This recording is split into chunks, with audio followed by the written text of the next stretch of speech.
마음과 정성을 다하여서 전하의 하나님을 사랑하라.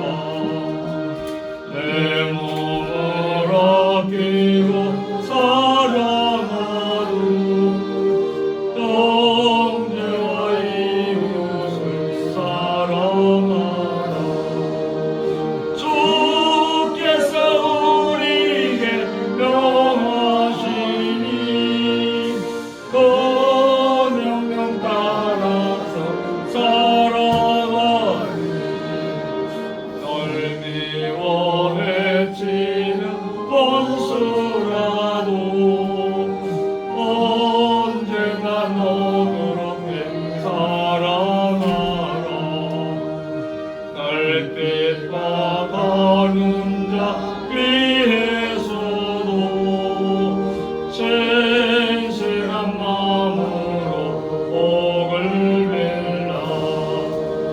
주께서 우리에게 명하시니 그 명령 따라서 살아가리.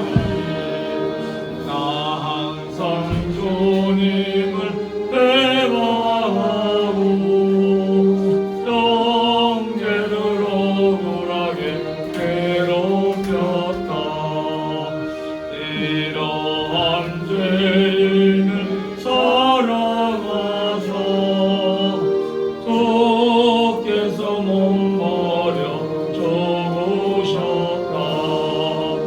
속죄의 큰 사랑 받으니모 생명을 다 바쳐 충성하리.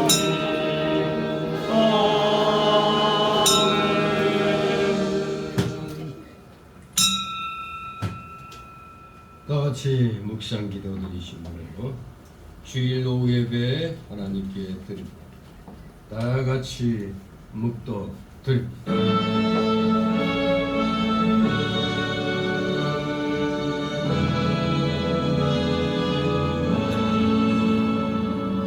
성부 성자와 성령 찬송하 영광 돌려보내세.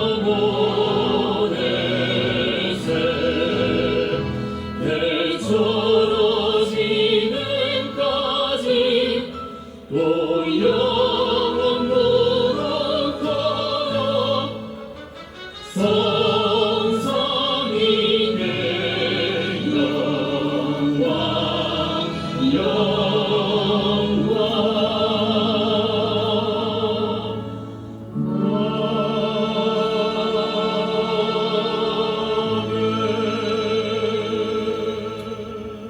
오직 여호와를 앙마하는 자는 새 힘을 얻으리니 독수리의 날개치며 올라감 같을 것이요 다른 박질하여도 곤비지 아니하겠고 걸어가도 피곤치 아니하리로다. 아멘.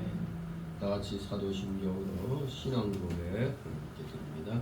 전능하사 천지를 만드신 하나님 아버지를 내가 믿사오며 그 아들 우리 주 예수 그리스도를 믿사오니 이는 성령으로 잉태하사 동정녀 마리아에게 나시고 본디오 빌라도에게 고난을 받으사 십자가에 못 박혀 죽으시고 장사한 지 사흘 만에 죽은 자 가운데서 다시 살아나시며 하늘에 오르사 전능하신 하나님 우편에 앉아 계시다가 저리로서 산 자와 죽은 자를 심판하러 오시며 성령을 믿사오며 거룩한 공예와 성도가 서로 교통하는 것과 죄를 사하여 주시는 것과 몸이 다시 사는 것과 영원히 사는 것은 믿사옵나이다. 아멘.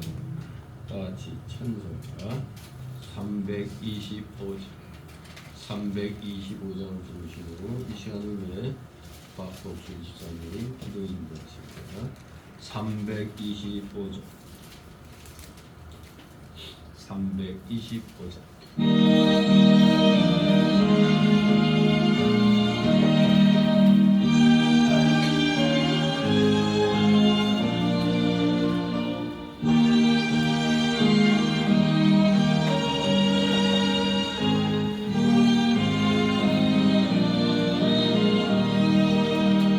주 예수 대문 밖에 기다려 섰으나 단단히 잠가두니 못 들어오시네. 나 죄를 믿노라고 그 이름 문 밖에 세워두니 참나의 수지라. 문 두드리는 손은 못 박힌 손이요 또 가시 멸류관은 그 이마 이처럼 기다리신 참 사랑이로다. 문 굳게 닫아두니 한없는 내 죄라. 주 예수 간 곳 가게 권하는 말씀이 내 죄로 죽은 나를 너밖에 알소나. 나 죄를 회개하고 공문을 엽니다. 드셔서 좌정하사 떠나지 마소서.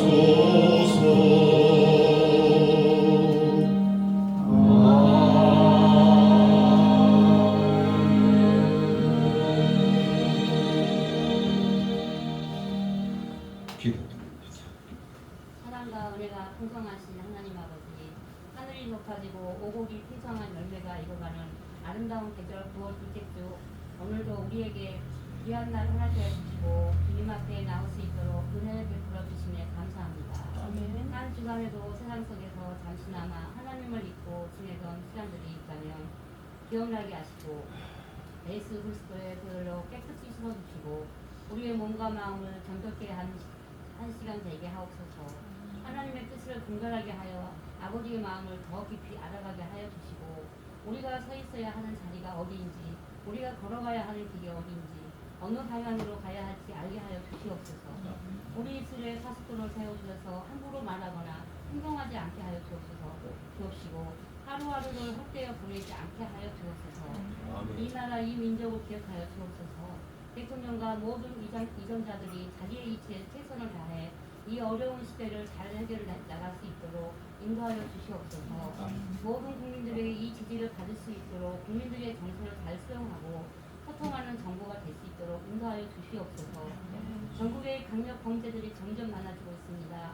국민들이 불안한 마음을 안심할 수 있도록 이 사회가 되도록 주께서 관리하여 주시옵소서.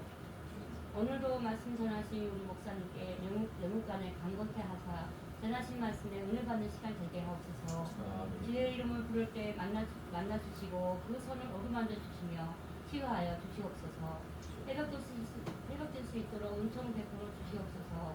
우리 성도들에게 은총을 베풀어 주시사 걱정과 염려되지 않도록 은혜 내려 주시옵소서.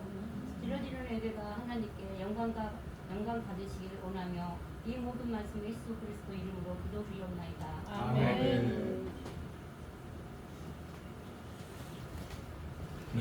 감사드립니다. 오늘 오후 시간 함께 은혜 나눌 말씀은 이제 모처럼 한번 또 계시록 쪽을 살펴보도록 합니다. 계시록 2장 1절에서 7절까지 말씀, 계시록 2장, 신약성경 맨 뒤쪽입니다. 계시록 2장 1절에서 7절까지 교대로 있습니다. 제가 보겠습니다. 에베소 교회의 사자에게 편지하기를, 오른손에 7뼈를 붙잡고 7 금 촛대 사이에 다니시는 이가 가라사대, 내가 내 이름과 수고와 내 이름을 알고 또 악한 자들을 용납지 아니하노라. 자칭 사도라 하되 아닌 자들을 시험하여 그 거짓된 것을 내가 드러낸 것과 또 네가 참고 내 이름을 위하여 견디고 게으르지 아니한 것을 아노라. 그러나 너를 책망할 것이 있나니 너의 처음 사랑을 버렸느니라. 그러므로 어디서 떨어진 것을 생각하고 회개하여 처음 행위를 가지라. 만일 그리하지 아니하고 회개치 아니하면 내가 네게 임하여 네 촛대를 그 자리에서 옮기리라. 오직 내게 이것이 있으니 내가 미워하는 자도 나도 그것을 미워하노라. 다 같이 귀 있는 자는 성령이 그에게 하시는 말씀을 들으시라. 이는 그에게는 내가 하나님의 낙원에 있는 생명나무의 과실을 주어 먹게 하리라. 아멘. 예. 오늘 제목은 에베소 교회의 목사에게 주신 교훈입니다. 소제목으로 정한다면 회개하여 처음 행위를 가지라. 회개하여 처음 행위를 가지라는 이 소제목으로 함께 은혜를 나누도록 하겠습니다. 사실 이 계시록은 굳이 표현하자면 성경 중에서 가장 그 기묘하고 아주 휘황찬란한 책이라 이렇게 말할 수가 있겠습니다. 계시록은 세상 끝날 전 우주가 뒤바뀌고 사단의 세력의 등장 다음에 도래할 영원한 천국의 등장 과정을 다루고 있기 때문에 참으로 가장 기묘하고 휘황찬란한 그런 말씀의 책이다, 이렇게 얘기할 수가 있겠습니다. 아무튼 이 요한계시록은 우리 성도들로 하여금 그 당시 초대교회 때 그 로마 황제의 박해를 이겨내며 신앙을 지키게 하기 위해서 이것이 기록된 겁니다. 극심한 박해를 이길 수 있도록 하기 위해서. 즉 사단의 영적 위협은 그리스도의 재림으로 끝나며 하나님의 백성이 누릴 복은 영원하다는 것을 밝힘으로써 우리 성도들에게 영적 싸움에서 이길 힘을 주기 위해서 이 계시록이 기록된 것입니다. 아무튼 이 요한계시록의 특징은 구약의 그 계시 문화를 배경으로 합니다. 구약의 계시 문학이라고 하면 다니엘서, 이사야서, 예레미야서, 에스겔서, 이것이 소위 구약의 계시 문학입니다. 이것을 배경으로 하고 있습니다. 그러므로 고도의 상징성을 지닌 신약 유일의 그리스도 중심의 종말론적 예언시인 것입니다.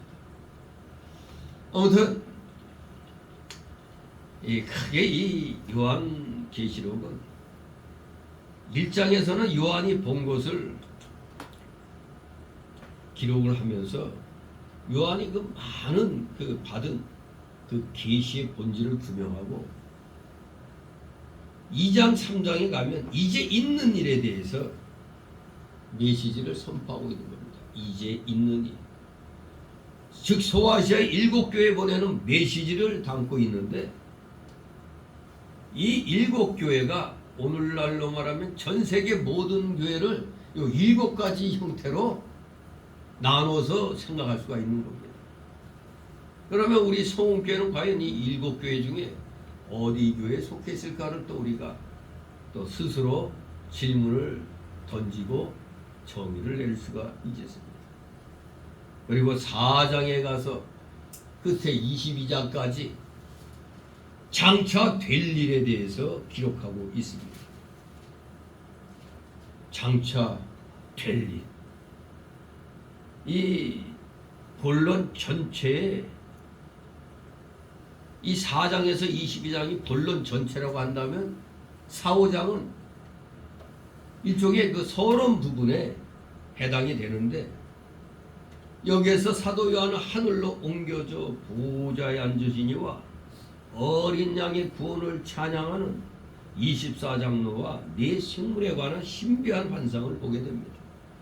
그리고 6장에서 16장 가면은 일곱인, 일곱 나팔, 일곱 대접으로 이어지는 하나님의 진노의 심판, 소위 이제 7년 대환란의 그런 또 모습이 나오게 되죠.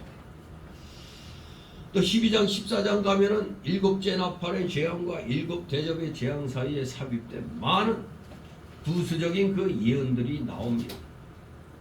또 17장, 18장에 가면은 음녀 바벨론의 멸망이 묘사되고, 19장에서는 어린 양의 혼인잔치가 준비되고, 20장에 가면 그야말로 오늘날 각 교단별로 이제 논쟁이 되고 있는 무천년, 전천년, 후천년, 그런 얘기의 근거가 되는 이제 천년왕국의 얘기가 소개되는 겁니다. 아무튼 20장부터는 이 계시록에 기록된 그 예언들의 최종적인 성취가 묘사됨으로 끝나는 겁니다. 즉 그리스도의 재림으로 사단은 마침내 패배하여 불못에 던져지고 새하늘과 새 땅이 창조돼서 우리 성도들은 그 안에서 영원 복락을 누리게 된다는 아주 희망적인, 그야말로 우리가 절망 속에 있을 때 희망을 불러일으켜주는 그런 내용으로 이제 막을 내리는 겁니다. 한마디로 우리 기독자들에게는 최종적인 승리가 예수 그리스도의 재림으로 보장이 되는 겁니다. 그러니 우리는 승리의 싸움을 하고 있는 겁니다.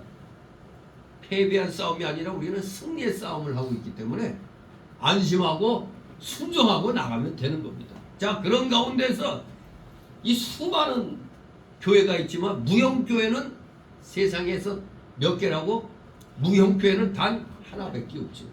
예수 그리스도를 머리로 하는 눈에 보이지 않는 이 지구상의 모든 교회가 하나의 무형교회거든요. 그건 낱낱이 하나하나 지역별로 이렇게 보이는 게 유형교회죠. 우리 성교회도 유형교회 중에 하나입니다. 그러면 과연 7교회 중에 어떠한 종류에 속할까? 이왕이면 하나님의 칭찬받는 그런 교회가 되면 좋겠죠. 아무튼 요한계시록의 특징적인 주제는 종말 예언입니다. 종말 예언, 종말 사건들, 특히 앞으로 있을 대환란, 예수 그리스도의 재림, 마지막 심판, 부활 및 새하늘과 새 땅에 대한 예언이라 이겁니다. 아주 간단하게 말하면 이겁니다. 요한계시록. 이것은 순종하는 우리 성도들에게는 믿음과 인내로 대환란을 잘 견디고 절대 마귀와 세상의 악에 지거나 타협하지 말고 주의 재림을 맞게 하려고 하신, 주의 재림을 맞이하려고 주신 위로와 격려의 말씀인 겁니다. 하지만 거역하는 자들에게는 무서운, 그야말로 요한계시록은 이 펴서 보기도 무서운 경고의 말씀이 되겠습니다. 여기 이제 우리가 시작하는 2장은 아시아의 7교회들 가운데 4교회가 소개되고 있습니다. 에베소 교회, 서머나 교회, 버가모 교회, 두아디라 교회가 2장에서 소개되고 있죠. 나머지 교회는 이제 3장에서 소개되는데, 하나같이 다 그 교회를 책임지고 있는 목사들에게 주신 교훈입니다. 목사들이 잘 깨달아라 이겁니다. 또 한마디로 똑바로 하라는 겁니다. 바로 그 내용은 에베소 교회한테는 첫사랑을 회복하라, 서머나 교회는 죽도록 충성하라, 버가모 교회, 두아디라 교회 순결하라, 순결성을 이렇게 강조를 하고 있는 겁니다. 자, 그러면 우리가 이 교회들에 대해서 살펴볼 때 보면 특징적인 게 있어요. 우리 주님이 칭찬을 꼭 먼저 하십니다. 칭찬을 하고 나셔서 잘못한 것에 대한 책망과 회개의 촉구를 하시는 걸 보게 됩니다. 그러니 우리 옛날 우리 노인 목사님들은 칭찬은 독약이다. 그래서 교회에서는 인색 칭찬에 아주 인색했습니다.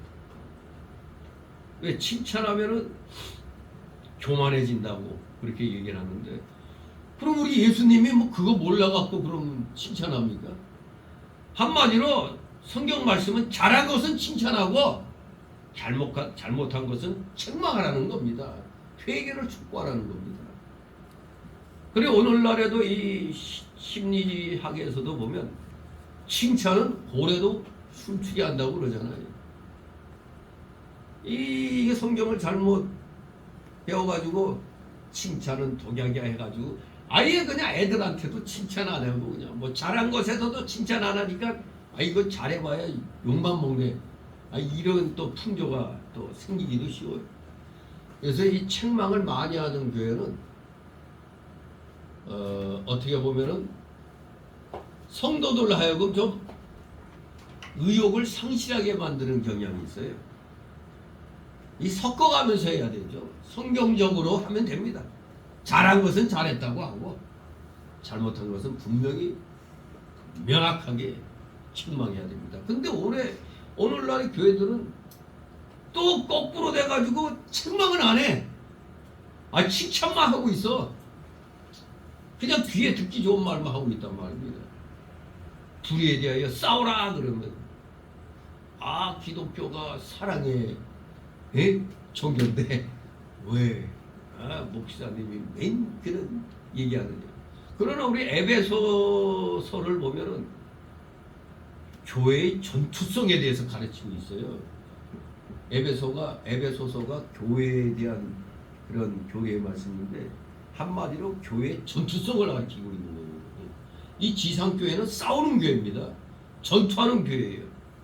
그렇기 때문에 우리가 이것을 잘 생각하고 힘을 줘가지고 싸우도록 또 해야 되고, 그러면서도 항상 교만하지 않도록 삼가 조심해야 되는 겁니다. 자, 그러면 한번 첫 번째로 등장시키는 에베소 교회 목사에게 주신 교훈은 무엇인가? 보니까 1절에서 3절까지는 하나님의 칭찬이 나옵니다. 우리 하나님의 칭찬.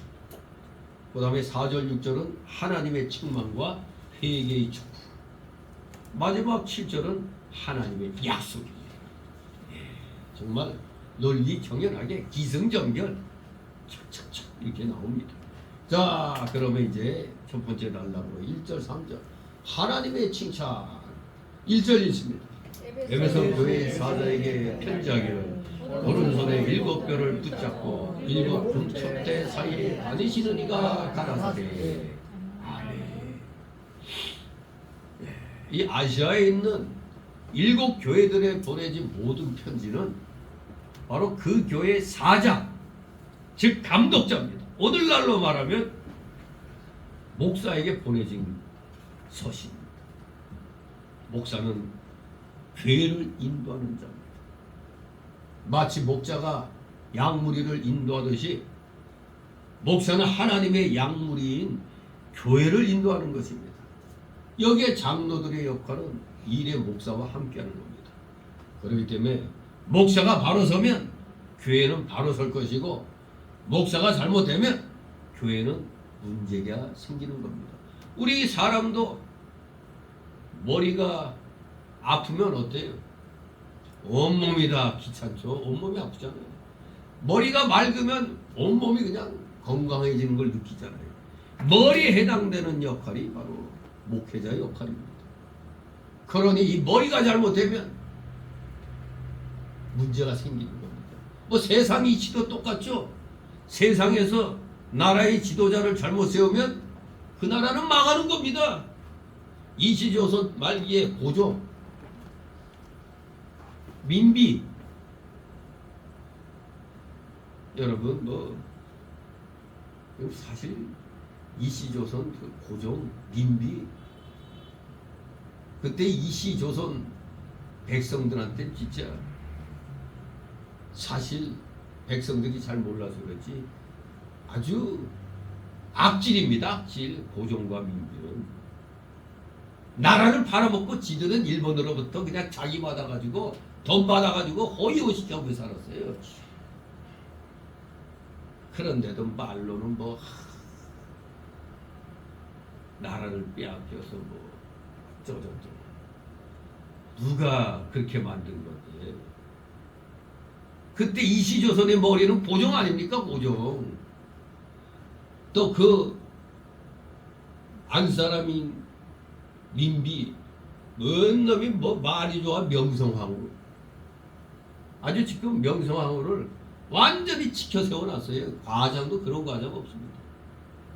우리나라 지금 역사가 굉장히 좌파 역사로 지금 기울어져 있습니다. 우파들이 바보 같아가지고 역사관의 인도 그걸 뺏긴 겁니다. 왜냐하면 좌파들은 악착같이 덤벼드는데 우파들은 그저 스물쩍 어물쩍 넘어가요.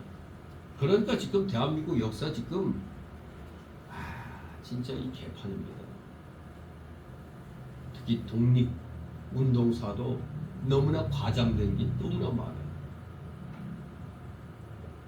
참 화가 납니다. 화가 나. 어떻게 나라가 이렇게 엉망진창이 돼갖고 남의 나라에게 이 나라를 넘겨줬을까 그 생각하고 고종 그저 그냥 허위허식하고 민비는 나라 국력이 왜 썩었냐. 민비가 그냥 완전 미신에 쩌든 여자. 미신에 쩌들어가지고 국고를 그렇게 낭비하면서 그냥 굿하고 그냥 난리 부르서 핀 겁니다. 여기 보면 고상하게 명성황후 대단하게 이렇게 그리고 있는데 오죽하면 이 역사를 잘 모르는 가운데도 한간에 들리는 말이 예의 민비 같은 년한 거죠. 그게 무슨 말이요? 좋은 말이야? 나쁜 말이야? 아예 그 고종의 후궁을 참 말도 못하게 민비가 아예 그냥 여자 무시 못하게 만들어버리고 그 보통 악질이 아니에요. 근데 아주 우리 명성황후를 아주 고상하게 아주 거룩하게 그렇게 그렸죠. 이렇게 이 시조선 말기에 이 대한제국 지도자가 썩 문드러졌기 때문에 나라가 망할 수밖에 없었던 겁니다. 그러니 오늘날에 가장 중요한 위치에 있는 이 교회가 세계에서 가장 귀하고 중요한 기관이 교회인 것입니다.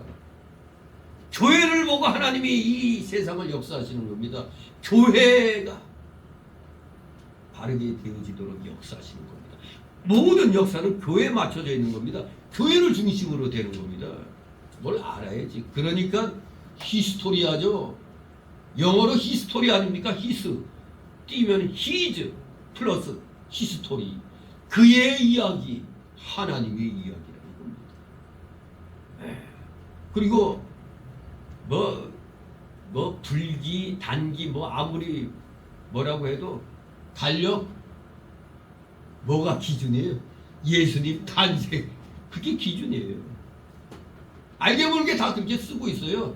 공산국가도 뭐든 다. 이렇게 가장 중요한 게 이 세상에서 교회입니다.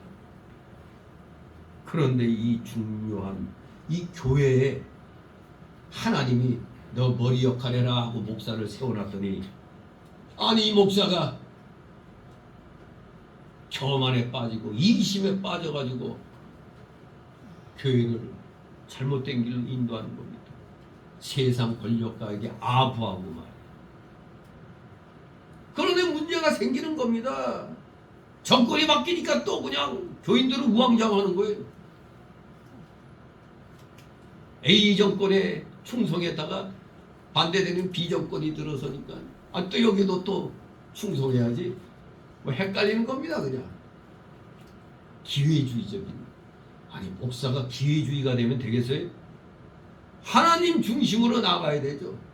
A 정권이든 B 정권이든 하나님 편에 서서 편을 들 건 편을 들고 잘못된 건 지적을 해야 되는 겁니다.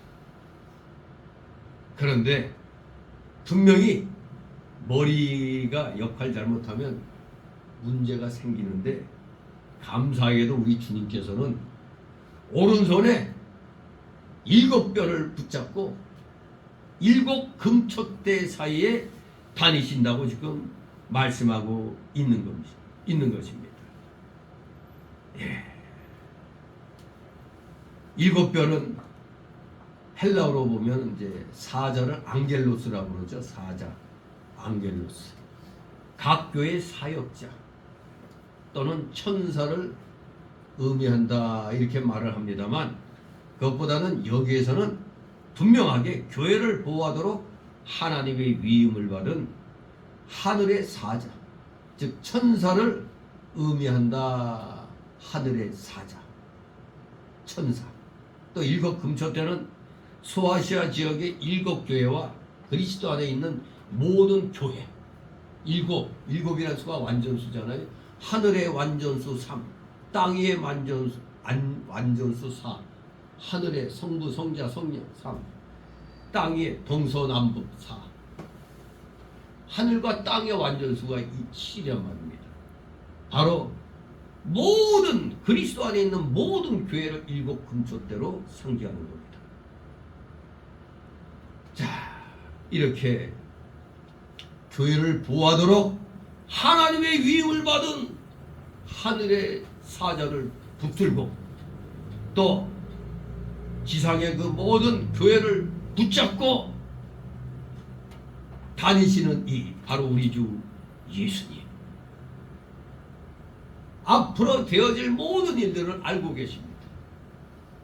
우리 주님은 세우실 능력도 있는 것이고 폐하실 능력도 가지고 계십니다.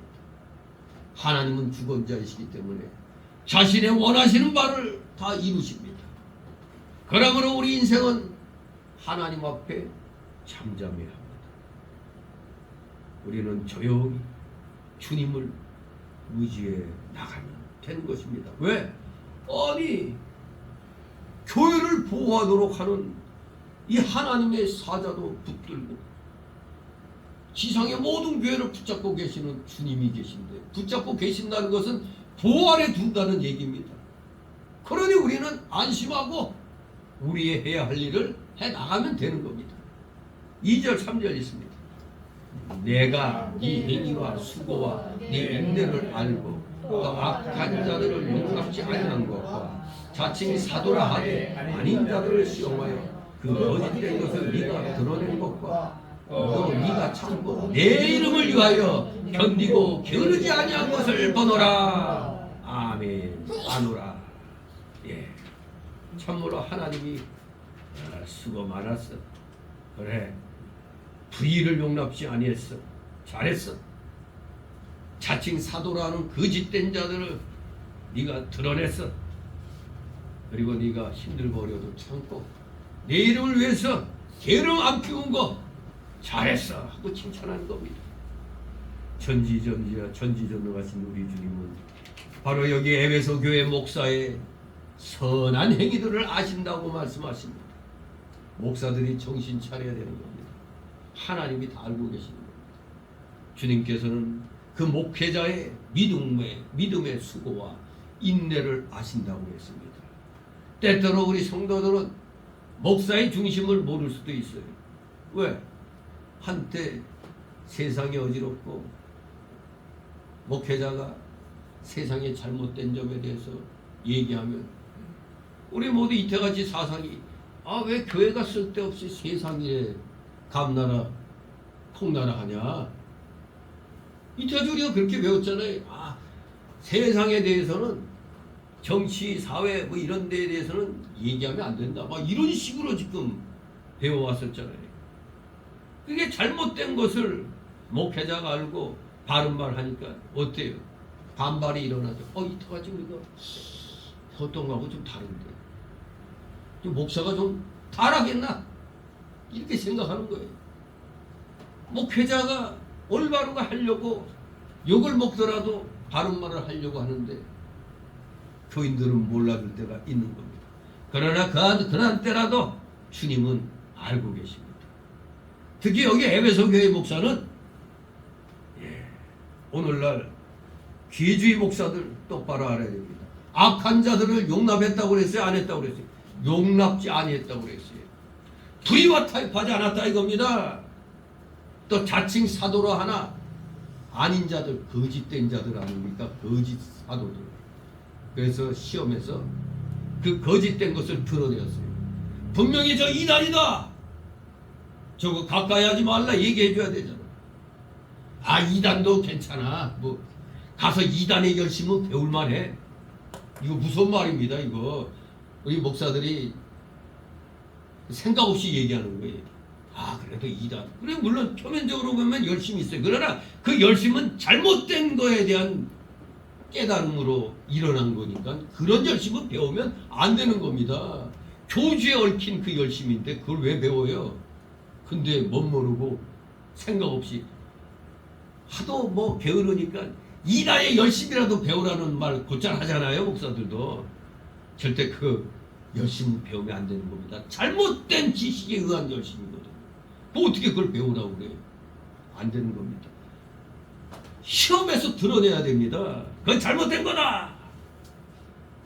이렇게 에베소 교회 목사는 분명하게 태도를 취했습니다.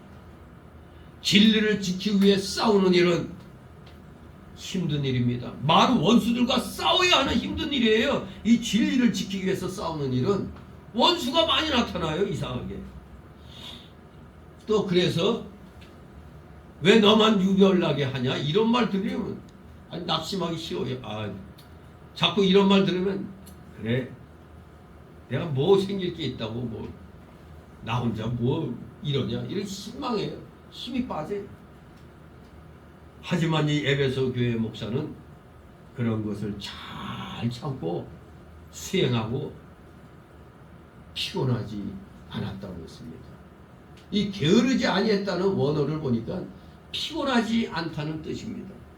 수행하고 잘 참으면 피곤할 텐데 도리어 성령이 충만해서 잘 이겨냈다 이겁니다. 그러니까 피곤하지 않은 겁니다. 우리도 기분이 좋으면 어때요? 피곤이 없어지죠? 달아나죠? 근데 일이 안 되고 꼬이면 굉장히 피곤해요. 근데 아무리 일 많이 해서도 일이 잘 되고 신나면 기분이 좋아가지고 그냥 피곤한 줄 모르잖아요. 아무튼 이 에베소 교회 목사는 주님으로부터 목사로서 그 일 잘 수행하고 잘 참고 인내했다. 이 칭찬하고 있습니다. 자, 여기 3절까지 봤을 때는 이 에베소 교회 목사 대단하구만 이 생각할 수 있습니다. 그런데 이제 4절 6절에서 우리 주님의 책망이 나옵니다. 책망과 동시에 회개를 촉구하고 있습니다. 4절이 있습니다. 그러나 너를 책망할 것이 있나니 너의 처음 사랑을 버렸느니라. 아멘. 칭찬하시다가 그러나 그랬어요. 그러나 하면서 책망할 게 있다. 책망이 뭐냐? 처음 사랑을 버렸다는 겁니다. 처음 사랑을 버렸다. 바로 주님께서는 에베소 교회 목사의 현재의 문제점을 지적하고 책망했습니다. 이게 왜 이 충성한 에베소 교회 목사에게 문제점이 일어났느냐? 이 불의와 자꾸 싸우다 보니까 어떻게 되겠어요? 나도 모르게 욕도 막 늘어나요. 그러다 보니까 자칫하면 또 긍휼의 마음이 또 줄어들게 돼요. 자꾸 싸우다 보니까. 그러다 보니까 좀 마음이 어느 한순간에 좀 완악해지는 그런 상황이 오잖아요. 자꾸 싸우다 보니까 예의 하다 보면은 욕이 막 튀어나오죠. 현재의 문제점이 이제 예수님에게 딱 지적이 됩니다. 그래서 책망하십니다. 그게 바로 처음 사랑을 버린 이였습니다. 마음이 완악해지잖아요. 싸우다 보니까. 처음 사명의 부름을 받았을 때는 주님을 뜨겁게 사랑하고 그의 복음 진리를 전하고 지키는 일을 위하여 수고하고 참고 성실했어요. 그런데 자꾸 이 불의와 싸우고 원수들과 싸우다 보니까 자신도 모르게 이 부들부들해졌던 마음이 어느 순간에 이제 이게 굳어지게 되는 겁니다. 그러니 처음에 그 마음가짐은 좀 자신도 모르는 가운데서 없어지는 겁니다. 수고하고 참고 성실했는데 지금 와서 보니까 처음에 가졌던 그 뜨거운 사랑과 그 열심과 그 성실함이 지쳐가지고 그게 자기도 모르게 좀 상실됐다는 얘기입니다. 그렇습니다. 누구든지 지금 신앙은 지금이 중요한 겁니다. 현재 지금 주님을 진실히 사랑하기 없이는 아무도 주의 일을 바르게 행할 수가 없어요. 일의 순서가 순간 바뀌게 되는 겁니다. 하나님을 진실히 사랑하는 마음을 끝까지 가져야 되는데 자꾸 아까 싸우다 보니까 나도 모르게 이 옛사람의 속성이 그냥 막 튀어나오는 겁니다. 그러다 보니까 사랑의 마음보다 원수를 대하는 그런 마음이 더 강해져 버리는 겁니다. 그래서 다시 이 주님을 진실히 사랑했던 그 처음에 그 사랑을 회복할 필요가 있었던 겁니다. 5절 읽습니다. 그러므로 어디서 떨어진 것을 생각하고 회개하여 처음 회개를 가지라. 만일 그리하지 아니하고 회개치 아니하면 내가 네게 임하여 네 촛대를 그 자리에서 옮기리라. 아멘. 우리 주님께서는 에베소 교회의 그 부족해진 면을 지적하시고 회개를 촉구하십니다.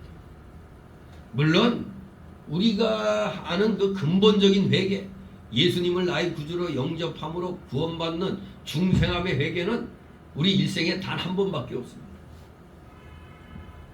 전인격적인 회개라고 그러죠. 중생할 때. 즉 하나님 없이 죄 가운데서 방황하며 살던 사람이 죄를 떠나서 하나님께로 돌아오는 회개가 바로 전인격적인 회개, 중생의 회개가 되는 겁니다. 그러니 이 회개는 단회적인 성격입니다. 단 한 번으로 끝나는 거예요. 중생할 때의 회개. 하지만 이 단회적인 전인격적인 회개는 사도행전 11장 18절 말씀대로 말하면 생명을 얻는 회개가 되죠. 중생하는 거니까. 아무튼 중생의 회개. 아직도 회개한 적이 없는 사람은 이런 중생의 회개, 생명 얻는 회개를 통해서 하나님께로 돌아와야 하는 것입니다. 누가복음 13장 3절 5절 말씀처럼 회개치 않는 자는 어때요? 영원한 멸망밖에 없습니다. 영원한 멸망을 받을 수밖에 없습니다. 회개하지 않는 자, 즉 구원받지 못한 자. 중생해야 구원받잖아요. 중생하는 것이 구원받았다는 그 표시 아닙니까? 거듭나야. 거듭나지 않았으니까, 성령 받지 못했으니까, 구원받지 못했으니까 멸망할 수밖에 없는 겁니다.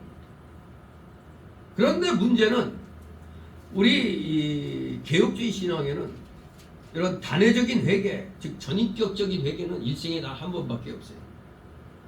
하지만 우리가 구원을 받아서 의인이라 생각할 때는 이 전인격적인 회개를 통해서 나의 영이 구원받는 걸 말하는 거거든요. 아직 육은 아니죠. 육은 언제 완전히 회복돼요? 예수님 재림 때 회복되는 겁니다. 그러니까 우리가 지금은 영은 구원받은 겁니다. 단회적인 이 전인격적인 회개를 통해서. 그러나 영은 의인이 됐어도 우리 육은 아직 죄인 상태잖아요. 뭐가 있어서? 옛사람의 속성이 지배를 받고 있죠. 이 육은. 그렇기 때문에 우리 중생했다고 하는 우리들, 구원받았다는 우리들, 예수 믿고 난 뒤부터 죄 안 져요, 저요. 알게 모르게 이 옛사람의 속성에 의해서 또 죄를 많이 짓게 되죠. 이럴 땐 우리가 그래서 반복적인 회개라고 그러는 겁니다. 그때 깨달을 때마다 또 회개하고 나가야 돼요. 그게 바로 뭐라고요? 두 글자로 성화죠. 성화입니다. 아무튼 우리가 이런 전인격적인 회개를 통해서 구원받은 자도 이 육신의 옛사람의 죄성이 남아있기 때문에 어떤 구체적인 죄 가운데 빠질 수가 있어요. 그런데 우리 중생한 자들은 그때 또 하나님 회개를 시키게 해주심으로 회개의 영을 허락하셔서 우리는 돌이킬 수가 있잖아요. 우리 구원받은 사람들은 그래서 반복적인 회개라고 얘기하는 겁니다. 죄 가운데 빠지게 되면 그 죄로부터 돌이키라 하는 이 또 성령의 강력한 또 그런 말씀에 의해서 능력에 의해서 우리가 또 회개하게 되는 거죠. 그러니 이러한 우리 중생한 자들의 이러한 회개는 반복적인 겁니다. 반복하면서 계속 성화를 이뤄가면서 점점 횟수는 죄 짓는 횟수가 줄어들게 되는 거죠. 아무튼 구원은 하나님의 전적인 은혜이지만 그 은혜는 우리 죄인 속에 반드시 회개와 믿음을 일으킴으로써 구원하는 은혜인 겁니다. 회개 없이 구원받는 게 아닙니다. 전인격적인 회개가 알게 모르게 우리에게 이루어졌기 때문에 믿음 생활로 들어오게 된 겁니다. 믿음 생활로 들어오게 되는 것이 이 중생의 회개가 아닌 것은 될 수가 없어요. 그냥 한번 그냥 지나치는 거, 그 뉘우친 거하고 회개는 다른 겁니다. 회개는 두 번 다시 그러지 않겠다고 결심하는 겁니다. 돌이키지 않는 겁니다. 그러면서 또 잘못을 하게 되면 다시 하나님께 회개의 영이 불러일으켜지는 겁니다. 이것이 하나님의 은혜입니다. 우리는 그래서 부지런히 하나님 말씀대로 순종하며 사는 게 필요한 겁니다. 순종하지 않고 살다 보면 어느 날 또 그냥 또 죄 속에 빠지게 되는 겁니다. 우리 주님께서는 그래서 에베소 교회 목사에게 만일 네가 회개하지 않으면 네게 임해서 그 촛대를 그 자리에서 옮기겠다고 말씀하셨어요. 아이 교회를 지금 세상 교회를 붙이고 계시는데 요게 딱 붙이고 있는데 요걸 탁 하고 이쪽으로 옮기겠다. 바로 그건 뭔 말입니까? 교회를 폐하시겠다는 얘기입니다. 너 끝까지 회개 안 하면 내가 네 그 교회를 폐해버리겠다. 이렇게 말씀하시는 겁니다. 그래서 많은 교회들이 쪼개지고 사라지고 하는 겁니다. 쪼개지고 사라지고. 이게 우리 한국에 이 한반도에서 일어났었죠. 언제 일어났을까요? 촛대가 옮겨지는 역사가 우리 한반도에서 언제 일어났죠? 6.25 전에. 그때 한국의 예루살렘이라고 불려지는 게 어디였어요? 평양교회입니다. 평양의 교회. 한국의 예루살렘이라고 불렸어요. 근데 그 평양교회에서 신사참배를 가결했다. 바로 신사참배를 가결했던 그 교회를 피하신 것과 같은 겁니다. 그렇잖아요. 그 한국의 동양의 예루살렘이라는 평양교회가 공산주의자들이 정권 잡으면서 이북의 교회를 다 문을 닫겠죠. 왜 공산주의가 왜 북한으로 들어왔을까? 신사참배 가결했죠. 신사참배. 그래서 평양의 교회들은 문 닫고 이제 대거 남으로 내려오게 된 겁니다. 영락교회도 저거 한 누구죠? 한경지 목사님. 그 양반도 북한 출신 아니에요. 이북에서 내려와갖고 영락교회. 그러니까 영락교회가 이북 사람, 이북 교인들을 중심으로 해서 세워진 교회거든요. 또 제가 나왔던 계약신대원의 그 계약교단도 이병구 목사님도 이북 출신이에요. 이북에 있는 교회들이 다 폐해져 버렸잖아요. 원인은 공산당 때문이다. 왜 공산당이 북한 지역을 장악하게 됐느냐? 일제 때 신사참배로 교회가 가결했다 이겁니다. 싸워야 되는데 그냥 그대로 순응했다 이겁니다. 바로 이것이 우리 한국의 교회들에게 있어서 아주 무서운 하나님의 경고입니다. 에베소 교회 목사에게 하신 이 말씀이 우리 이 한국에 임했던 겁니다. 청양교회를 다 모조리 피해버렸죠. 앞으로도 이 대한민국의 교회들이 하나님 말씀에 어긋난 길 가면 지금 어긋난 길 가려는 교회들이 막 생겨나죠. LGBTQ 뭐요? 동성애를 옹호하고 동성애자를 목사로 세우는 이런 기가 막힌 이 상황. 하나님의 창조 질서를 깨고 있는데 WCC 그 운동이 잘못된 게 바로 그겁니다. 원래 이거 소비에트 연방, 소련 공산당이 관여해갖고 만든 거예요. 그 WCC가. 그게 엄청 그냥 1차부터 쭉 보면 하나같이 다 용공주의, 공산주의 옹호 그런 대회였어요. 다. 그러더니 급기야는 뭐 이제 동성애자들 참 기가 막힙니다. 너무너무 기가 막힌 이 현실이 하나님이 네 촛대를 옮길 것이다 하면은 이거 우리 대한민국 교회도 이제 앞으로 문 닫게 되는 거죠. 정신 차려야 됩니다. 하나님이 회개하라 했을 때 회개해야 되는 겁니다. 6절 있습니다. 오직 네게 이것이 있으니 네가 니골라당의 행위를 미워하는도다. 나도 이것을 미워하노라. 아멘. 이렇게 또 칭찬과 책망하시고 나서 또 마음 상할까봐 또 한번 칭찬해 주시네. 에베소 교회 목사에게 선한 점이 있었다고 또 칭찬하십니다. 그것은 뭐냐? 교회 내에 니골라당의 행위를 미워한 것이었습니다. 왜 니골라당이란 그걸 미워했느냐? 14절 15절에 보면은 우상숭배와 음행을 허용했다는 겁니다. 우상숭배와 음행. 그러니 그런 당은 미워해야죠. 바로 오늘날로 말하면 우리 교회들이 딱 봤을 때 뭐 국힘당이든 저 더블당이든 저 진보당이든 딱 봤을 때 빨갱이 편드는 당은 무슨 당에 해당되는 거예요?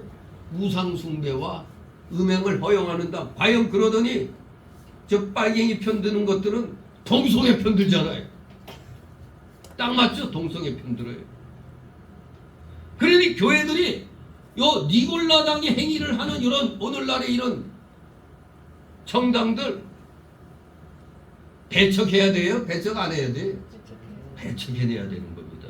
그런데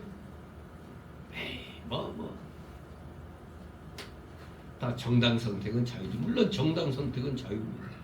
그러나 우리 기독교인의 양심으로는 하나님 말씀에 어긋난 짓 하는 당은 택하면 안 되는 겁니다. 이걸 가르쳐 줘야 돼요.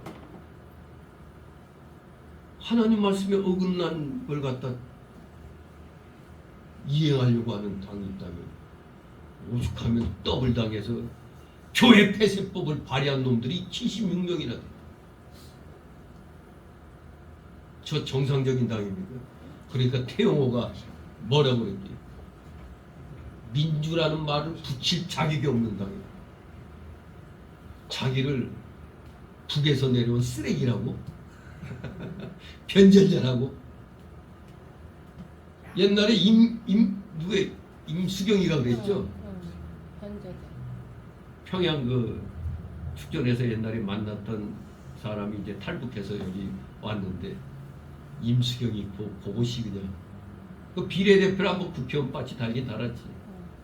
에이, 변절자 새끼들 그러면서 그 탈북 청년한테 그랬던 거야.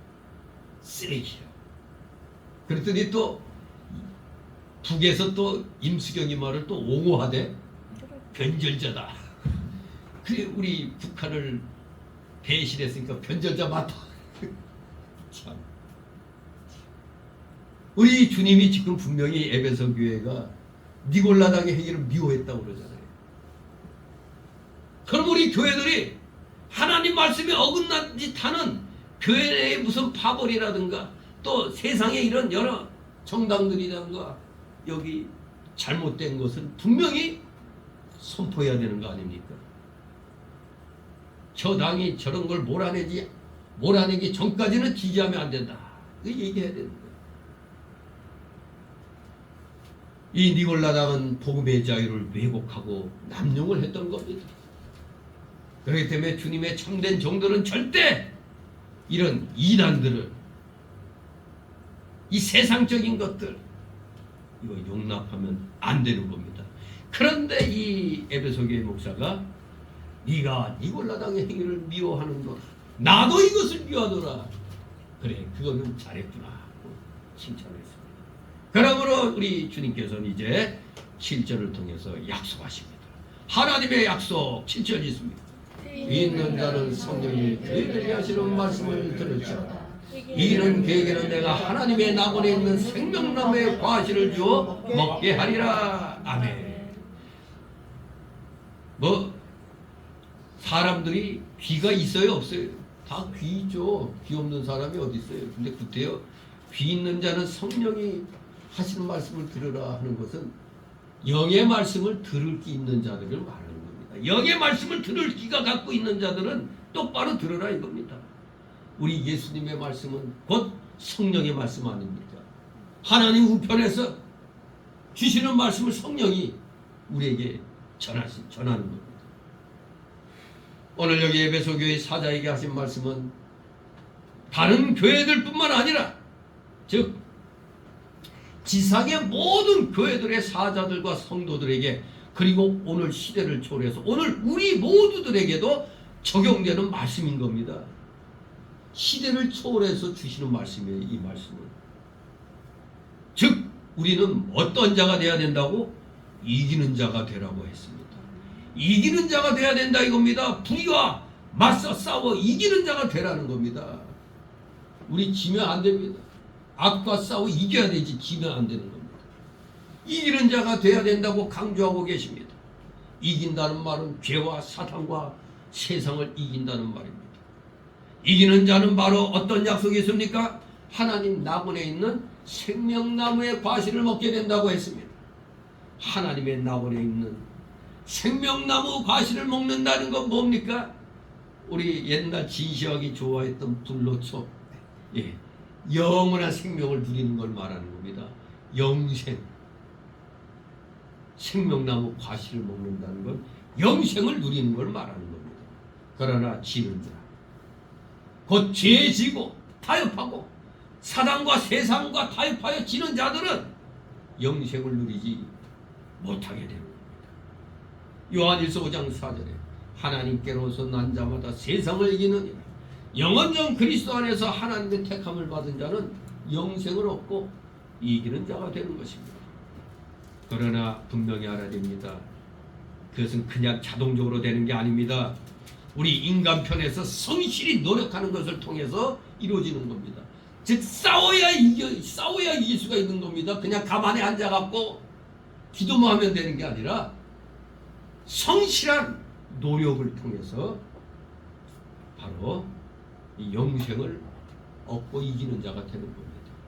말로만 하는 게 아닙니다. 성실한 노력, 이게 필요한 겁니다. 바로 진실이 믿는 자는 행동이 나오게 되어서 이기게 되는 겁니다. 진실이 믿는 자, 성령이 충만해지는데 안 이길 수가 있습니까? 바로 우리들 모두 다 말씀대로 이기는 자 되시기 바랍니다. 왜? 영생이 보장되잖아요. 영생을 보장했습니다. 이기는 자가 되어라. 불의와 사탄과 죄와 세상과 싸워 이기는 자가 돼야 영생을 약속하마. 이렇게 약속을 주셨습니다.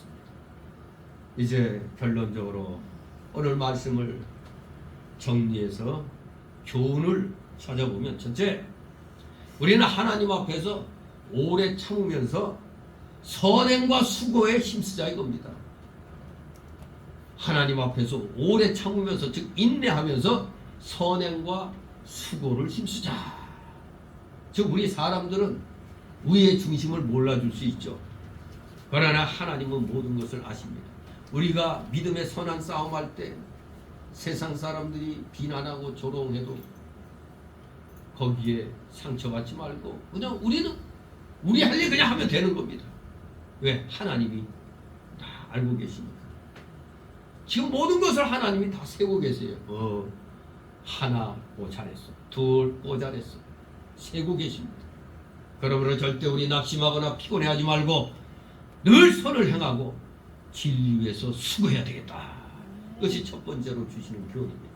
두 번째로 주시는 교훈은 우리의 처음 사랑, 주님에 대한 처음 사랑이 식지 않도록 늘 말씀과 기도로 깨어 있어야 한다는 겁니다. 주님에 대한 사랑이 식어지지 않도록 늘 말씀과 기도로 깨어 있으라. 그러니 싫든 좋든 간에 새벽에 나오면 무조건 하여간에 성경 읽고 그 의미를 함께 배우거든요. 그 벌써 날마다 영의 양식을 먹잖아요. 날마다 영의 양식을 먹고 잠깐이라도 기도하고 돌아가잖아요. 그래야 자신의 신앙을 보존해 나갈 수가 있습니다. 신앙생활에는 나도 왕년에 이거 필요해요? 없어요? 왕년에 필요 없습니다. 신앙생활은 뭐가 중요해? 현재가 중요합니다. 현재. 나도 왕년에 했어. 해봐야 뭐합니까 그게. 신앙생활에 나도 옛날엔 열심히 했어. 그럼 지금은 안 하고 있다는 얘기 아니에요. 소용없는 거 아니에요. 과거가 그렇게 크게 중요하진 않습니다. 신앙생활은 현재가 중요해요. 현재 어떻게 하고 있느냐. 만약 지금 뒤로 물러나 있다면 하나님의 책망을 피할 수가 없는 겁니다. 우리 모두 최선을 다해서 처음 사랑이 식지 않도록 말씀과 기도로 깨어 있으시기 바랍니다. 마지막 세 번째 주시는 교훈은 이게 또 중요한 것이죠. 혹시 범죄한 일이 있다면 즉시 깨닫고 회개하기를 힘써야 한다는 겁니다. 즉시 깨닫고 회개를 하기를 힘써라. 여기 보면 어디서 떨어진 것을 생각하고 회개하여 처음 행위를 가지라고 했죠. 내가 그때부터 좀 신앙이 거시기했구나. 이렇게 얘기해요. 거시기에서 떨어지면 머시기에서 찾아야지. 네? 처음 행위를 가져야 됩니다. 만일 그렇지 않다면 혹시 우리 주님께서 우리를 차버리지 않을까 모르잖아요. 회개하라고 그랬는데 회개의 기회를 줬는데 회개 안 해. 그러면 옆구리 그냥 발로 차버리시죠. 옆구리 한번 푹 찔러서 회개하라 했는데 모르겠는데요 해다가 그대로 그냥 빗자리를 얻어맞거나 그냥 발차기에 그냥 꽉 맞고 나가 떨어져 버릴 수가 있어요. 철저하게 깨닫는 즉시 회개에 힘쓰는 여러분 되셔서 하나님이 약속하신 이 영생의 약속을 받아 누리는 여러분 되시기를 주님의 이름으로 축원합니다. 기도합니다. 거룩하신 하나님 아버지 감사를 드립니다. 에베소 교회 목사에게 주시는 이 서신을 통해서 한편으로 우리 자신이 생각해 볼 때 나도 처음에는 열심히 했는데 어느 한순간부터 뭔가 믿음이 약해지고 떨어진 것 같은 그런 느낌을 가질 때가 있습니다. 그럴 때 즉시 깨닫고 회개함으로 원위치 해야 되는데 여전히 아직도 헤매고 있다면 빨리 회개하여 처음 자기 믿음의 자리를 찾아가므로 하나님께 잘했다 칭찬받는 우리 사랑하시는 자녀들 다 되게 하여 주시옵소서. 감사드리며 예수 그리스도의 이름으로 기도드리옵나이다. 아멘. 다같이 찬송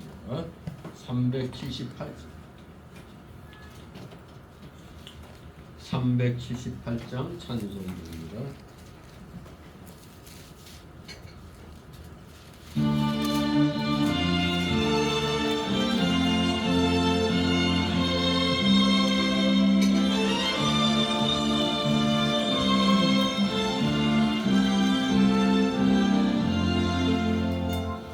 이전에 주님을 내가 몰라 영광의 주님을 미워했다. 지극한 은혜 내게 넘쳐 밝은 주시니 나만이 달란트 얼마련가 나의 저 그것을 남기어서 갑절로 주님께 바치오며 정성된 종이라 상 주시니 전하고 무능한 나에게도 그저만 직분을 맡기셨다. 그 은혜 고맙고 고마워라. 이 생명 바쳐서 충성하리. 내 하는 일들이 하도 적어 그 열매 눈앞에 안 배워도 주님께 죽도록 충성하면 생명의 면류관